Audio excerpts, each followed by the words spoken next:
Добар ден, ученици! За оние кои не ме познавате, јас сум Тања Ананиева, наставник по финална обработка на дрвото во Средното училиште Георги Димитров, Скопје. Денес ќе се запознаеме со специјални начини на фурнирање. Ние досега ги изучивме обичните начини на фурнирање, но постојат и специјални начини на фурнирање. Овде спаѓаат интарзија, бордура, апликација, дрвен мозаик и паркетирање. Повеќе внимание ќе обрнеме на интарзијата. Интарзијата е уметничка изведба, каде со фурнирање се изработуваат уметнички производи. Лицето кој ги изработува овие производи поседува индивидуални уметнички вештини.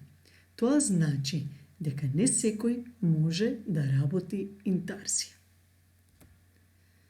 За изработка на производи со интарзија потребни ни се следните фази: избор на материјал, кроење на фурнирот, составување на фурнирот, техника на фурнирање, брусење на фурнирот, површинска обработка и врамување на готовиот производ. Сите овие фази јас постапно ќе ви ги објаснам. Значи, првата фаза ни е изборот на материјал. Потребно е да избереме цртеж, подлога и фурнир. Значи, го бираме цртежот. Откако ќе го избереме цртежот, потребно да избереме подлогата која соодветствува со своите димензии на цртежот.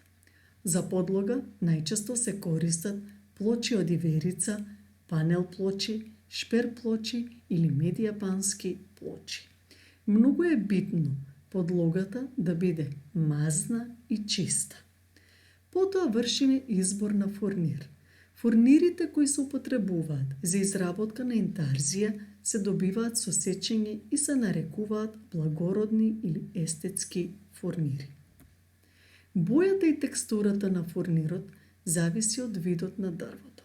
Во десниот агол гледаме палета од разновидни фурнири со разновидна структура и разновидна боја. Постојат темни, полутемни, светли и полусветли фурнири. Изборот на фурнирот се врши според цртежот што претходно сме го испреле. Втората фаза е кроење на фурнирот. Од умешноста во кроењето зависи и квалитетот на производот кој ќе биде изработен со интарзија. Кроењето на фурнирот се врши со фурнир сек, ножици или скалпел според шаблони кои одговараат на полињата од цртежот. Шаблоните се изработуваат од тврд картон, се нанесуваат на фурнирот и се врши самото кроење на фурнирот. Потоа следува составување на фурнирот. Откако ќе се скројат сите делови од фурнирот, потребно е да се подредат според изгледот на цртежот и да се поврзат во една целина. Составувањето на фурнирот се врши со помош на хартиена леплива лента. Следува техника на фурнирање.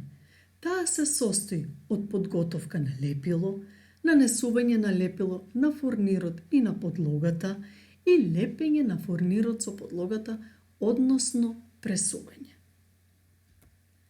Откако ќе се направи пресувањето, потребно е површината да се бруси. Брусењето на фурнирот се врши со фина брусна хартија заради отстранување на остатоци од лепак. Што е битно овде да внимаваме? Брусната хартија да биде со ситна гранулација за да не настане оштетување на самиот фурнир. Со цел фурнирот да се заштити од надворешни влијанија, потребно е површински да се обработи. И на крај, последната фаза врамување. Врамувањето може да се изведе со рамки за слики или со бордура. Јас овде ви поставив 2 слики со интарзија за да може да го видите крајниот производ што треба да го добиеме. Прашања и упатства.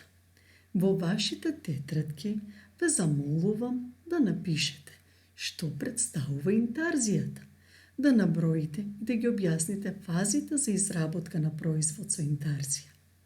И секако, истражете на интернет слики од предмети добиени со интарзија. Тоа беше се за ова наставна единица. За нови наставни единици се гледаме наскоро.